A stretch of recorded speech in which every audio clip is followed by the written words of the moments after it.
So, what is metaphor, and what's the real relationship between metaphor in language, metaphor in thought, and metaphor in our behaviour? Well, that's where it gets interesting. So at one level, metaphor can be defined in metaphor, so it's like being able to see the inner workings of a person's mind. But if you'd like a more literal definition, metaphor is anywhere where one kind of thing is described in terms of another kind of thing. Another way of saying it is it's a way of comparing and contrasting, or comparing or contrasting one kind of thing with another kind of thing. Now, in the academic world, metaphor is a very inclusive definition. It includes some of the subcategories that you probably learned about in school. Things like simile, analogy, parable, story. They're all included within this term metaphor. So anywhere where one kind of thing is described in terms of another kind of thing, that's a metaphor. So for example, one fabulous metaphor that I read recently. A person is like an elephant and a rider. The rider is like the conscious part of our thinking, the part we're really aware of.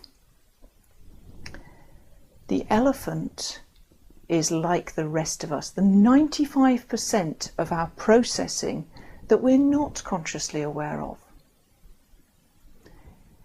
And you can imagine when the rider and the elephant are going in the same direction, that's fabulous, because the rider has access to all the power of the elephant to achieve his goals. But when they're going in slightly different directions, all the rider can do is hang on, because he's virtually powerless against that 95%, the big elephant.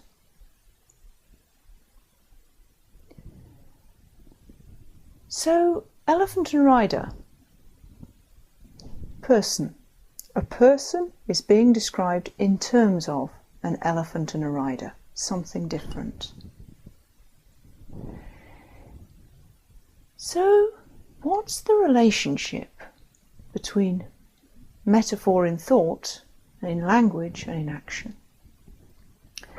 Well, traditionally, it used to be thought that the metaphors in our language influenced us by influencing the way we thought. So, for example, going back to the time of Aristotle, he was teaching rhetoric, the art of persuading people by public speaking. And he would say that to be a master of metaphor is the most important thing.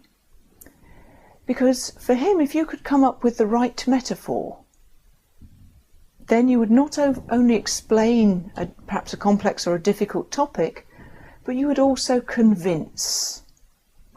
And you would convince people, well, you'd convince the elephant as well as the rider. Now that same idea has been used by all kinds of persuaders over the centuries since Aristotle, and by all kinds of teachers. So people like politicians, people like salespeople, people like religious leaders have all used metaphor to help get their message across. Jesus would use parables, which are a kind of metaphor, in order to teach his followers what he had to say. In the Sufi tradition, there are some amazing, funny, fascinating metaphorical stories that teach particular ideas, and so on and so forth. Pretty much all of art is metaphor, one kind of thing in terms of another kind of thing. And that works because it's been understood that the metaphor almost speaks directly to the elephant. It often doesn't go through the rider's conscious processing at all. The metaphor speaks directly to the elephant. And before we know it, the elephant's putting its hand in its pocket and handing over its money, if that's the kind of context we're in. And it does work like that. and it works in another way as well. The new bit is the understanding of, the real relationship between metaphor in thought and metaphor in language. It's sort of the other way round from what was originally thought. In fact, the metaphors in a person's thought influence both their language and what they do. It's as if both the rider and the elephant think in metaphor. And then, it's actually the elephant, it's the unconscious part of us that normally chooses the words we use. So because the elephant is thinking in metaphor, we speak in metaphor. And because the elephant is thinking in metaphor, we act in accordance with those metaphors. Here's an example. Pretty much everybody has a metaphor that important things are big. And that's one of the most fundamental metaphors that we have in our unconscious thinking. You can hear that in our language. So we'll say things like, it's a big deal, meaning it's an important deal. He's a great leader, meaning he's an important leader, not necessarily that he's a big person.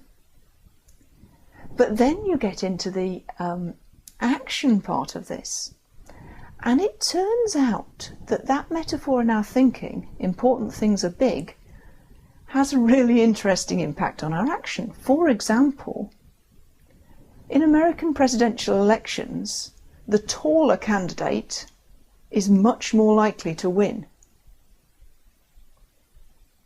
And I'm sure you're already thinking of counterexamples, but where the candidates are fairly evenly matched, the taller candidate is thought of as being more important and is therefore more likely to win.